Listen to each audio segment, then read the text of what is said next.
When I look back over my life, certain psychic moments rise above the rest, seared into my memory as if burned by spirit itself.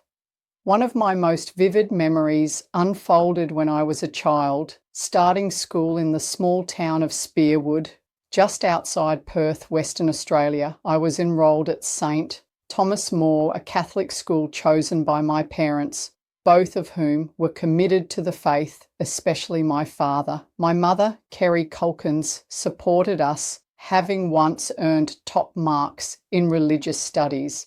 It was at this school that my mother had even read tea leaves for some of the nuns, a curious contradiction in a world supposedly ruled by dogma. Though church was a Sunday ritual for us in my early years that began to fade by the mid-1990s as we started to recognise the hypocrisy woven through certain aspects of organised religion. However, in the late 1960s and early 1970s, my school years were steeped in strict Catholic doctrine and even stricter nuns. St. Thomas More was a cold, forbidding place. Built from heavy bluestone, the classrooms were dim, with tiny windows that let in hardly any light. The air inside was musty, and the corridors long and dark, lined with grim paintings of Jesus suffering on the cross. The nuns who ran the school were stoic and terrifying, dressed in black and white habits that made them look more like shadows than people. They showed no affection, no warmth, only discipline. Their favourite instrument was a long cane, and they wielded it freely. A wrong look, a word out of place, or even a confused expression could get you hit. There were no allowances made for children who struggled to hear or see. You simply fell behind, forgotten, neglected. The bell that signalled the start and end of classes was an enormous brass monstrosity. Each week, 2 students were chosen to ring it. It would thunder through the school halls, echoing for what seemed like forever. And in every class, there were the favourites, the children whose parents donated the most during Sunday Mass. They were treated like royalty, allowed to eat indoors on rainy days or take special responsibilities in class. But my experience there was anything but exceptional.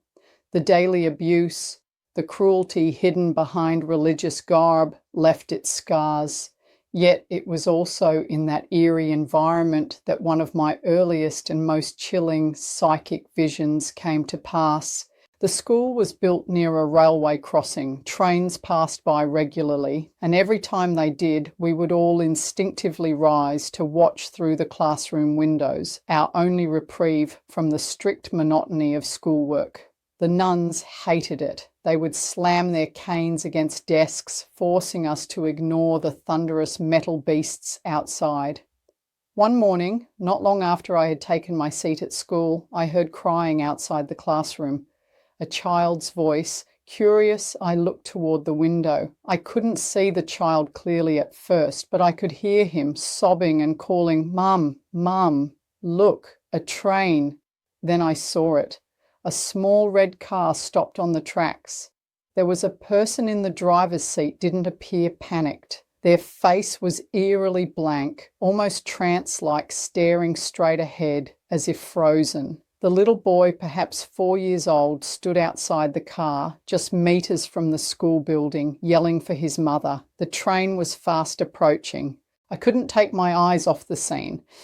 And then, just as the train was nearly upon them, a jarring thwack snapped me back. The nun's cane landed on my desk, narrowly missing my hand. "Stop daydreaming and get to work," she snapped. I tried to explain, wanted to tell her what I'd seen, but her fury only grew. She threatened me with the Mother Superior's office, a place so feared that we whispered about it as if it were purgatory itself. Silenced, I returned to my desk, my mind reeling. I couldn't stop seeing the little boy's face. He wore a red shirt and blue pants. His brown curls framed a face of utter fear.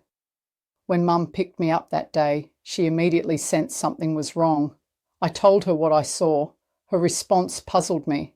Sometimes we see things that haven't happened yet.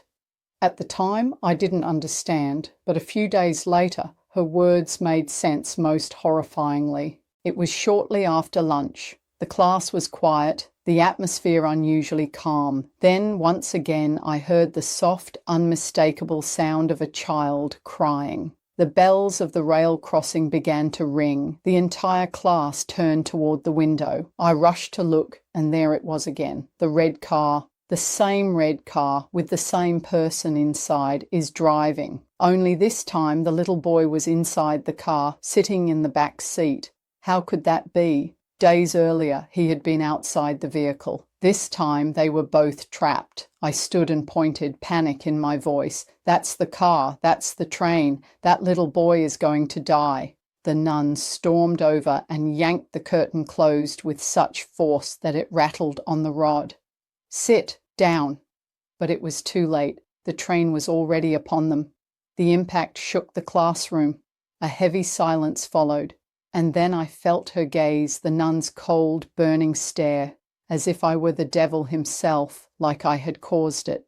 The woman didn't survive. The little boy did, but he was severely injured. Brain trauma, they said, the kind that would change his life forever. The incident shook the entire community, but for me, it confirmed something far more profound that I had seen it coming days before. Somehow I had glimpsed a future no one else could see. The most haunting part? I never learned their names. To this day, I don't know who they were. But the boy, his face, his fear never left me. Sometimes I still see him in dreams. Sometimes I wonder if he survived his injuries, if he grew up, if he ever knew that someone, a stranger, had seen what was coming. That vision was not the last. However, it was one of the first to reveal to me the tactile depth of my gift and the significant responsibility that comes with it. I didn't cause the accident, but I believe I was meant to see it and meant to remember.